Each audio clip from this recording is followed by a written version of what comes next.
Hello and welcome to today's class. In this lesson, we'll be exploring an important concept in differentiation, which is differentiation of inverse trig function. Differentiation of inverse trig function.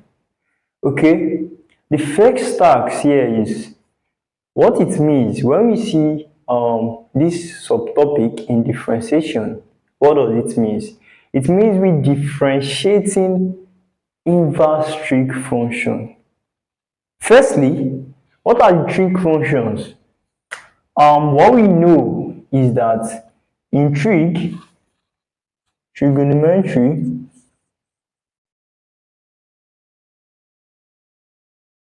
we have sine, we have cos, and we have tan. Though there are many more of it, but basically we have sine, we have cos, and we have tan. Recall from the basic rule of differentiation, this is y or f of x, and this is y prime or f of x prime, meaning you've differentiated y. Okay, if y is sine x, then dy dx, note, dy dx can be written as y prime, dy over dx. Okay, if y is sine x, then y prime, meaning dy dx, is what? Is cos x. Number 2, if y is cos x, dy dx is minus sine x. Number 3, if y is tan x, dy dx is sec square x. I'll stop here for now because these are the basics. Basically, he said we have sine, cos, tan. Alright, there are more of it in the next video. We will discuss that later. We said if y is sine x, we have cos x. If y is cos x, we have minus sine x. And if y is tan x, we have sec square x. What if y is equal to sine inverse of x, or y is equal to cos inverse of x, or y equals to tan inverse of x? Then how do we differentiate these guys here? Okay, let me take the first one.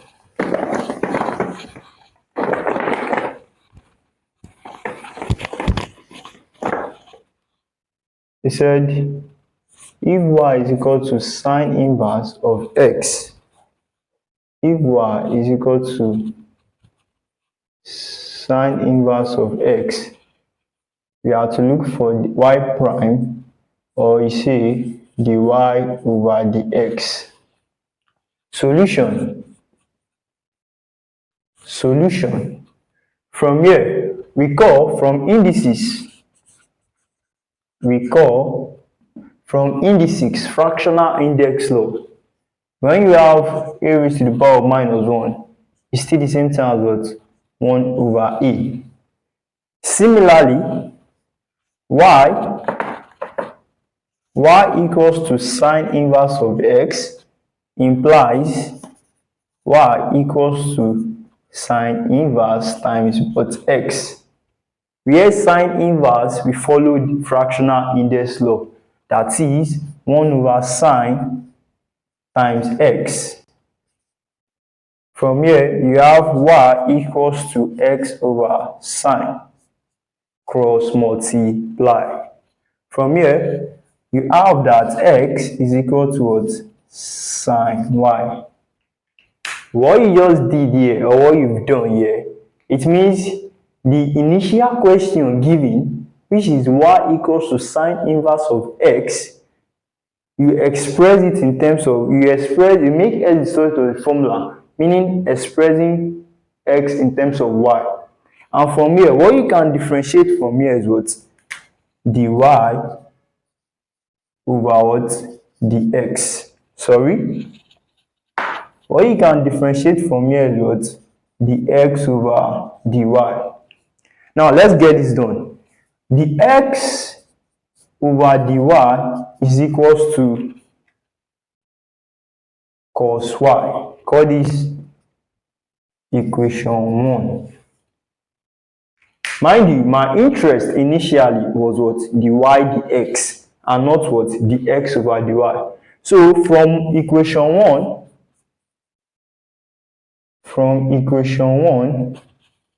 if I have dx over dy, it means to get dy dx, I will simply take the reciprocal. By doing that, I have dy over dx is equal to what? 1 over cos y.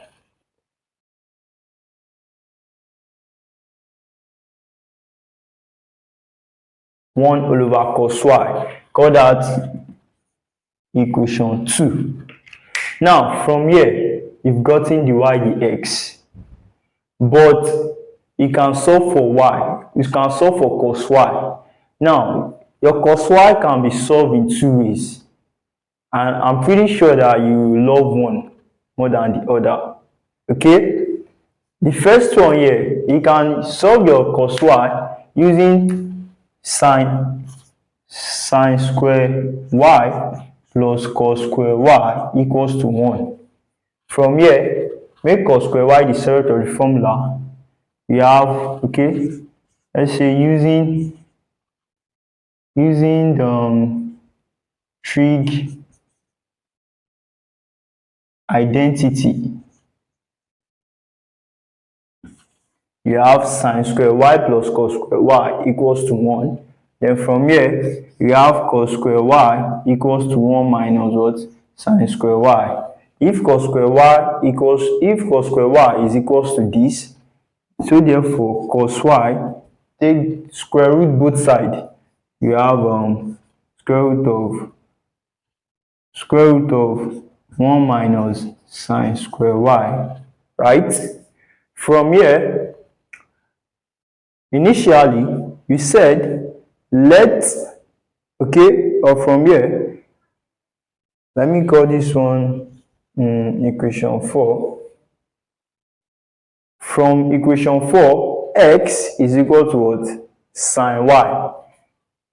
Meaning if x is equal to sine y, you can reverse the case. That is, sine y is equal to what? X. Now, if sine y is equal to x, then sine square y is equal to what? S square.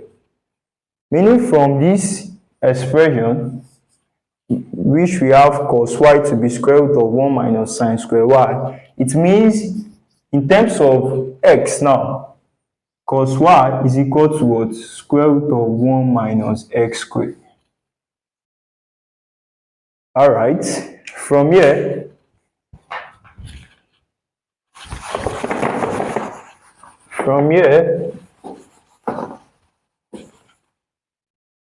you have that dy from equation 2. You have that dy over dx is equal to 1 over cos y. Substitute the value of cos y, so therefore dy over dx is equal to 1 over square root of 1 minus x squared. Then you are done. This is dy dx. This is the derivative of trig inverse of sine x. This is the first method from trig identity. Then the second one is from your Pythagoras theorem. From your Pythagoras theorem, we've said that x is equal to what? Sine y, right? Or which implies he said x is equal to sine y, which implies that sine y is equal to x over 1. Sine y is equal to x over 1. And from SOHCAHTOA, we know that sine theta is equal to what? Opposite over what? Hypotenuse. Meaning, for this case now, x is what? Opposite. Then y is what? 1 is what? Hypotenuse. Now, get a right angle triangle.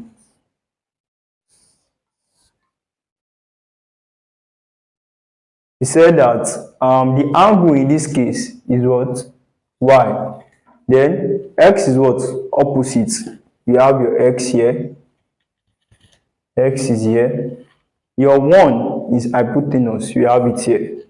Then how do you get your adjacent? From Pythagoras theorem, we know that hypotenuse square is equal to opposite square plus what? Adjacent square. From here, it implies that adjacent is equals to square root of hypotenuse square minus opposite square.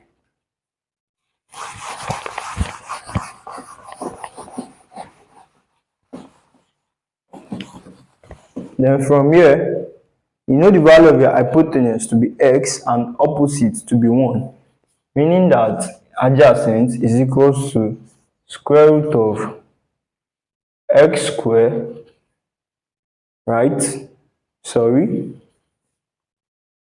1 square minus opposite x square, which is equal to square root of 1 minus x squared. Then from this right angle triangle, you have this side to be what? 1 minus x squared. Then from here, you know that your dy dx is what? 1 over cos y. Then from this right angle triangle, let's get your cos y. From SOHCAHTOA, you know that cos theta is equals to adjacent over what? Hypotenuse. From here, what's your adjacent? Your adjacent is what? Square root. Your adjacent is square root of 1 minus x squared. 1 minus x squared all over your hypotenuse is what? 1. So therefore, cos y, the angle in this case is y and not theta. So therefore, cos y is equal to square root of 1 minus x squared. Then you've gotten cos y from your Pythagoras theorem, right angle triangle. So therefore, dy dx, which is equal to 1 over cos y, is equals to dy over dx, which is equals to 1 over cos y is equals to 1 over square root of 1 minus x squared. Then you are done. This is your answer. Initially, when we did it using the trigonometric identity, we got the same answer as this. This is what we arrived at. So, in essence, what it means is that you can actually choose the one you love, be it trig identity or right angle triangle. Any one of your choice, you are good to go. Alright.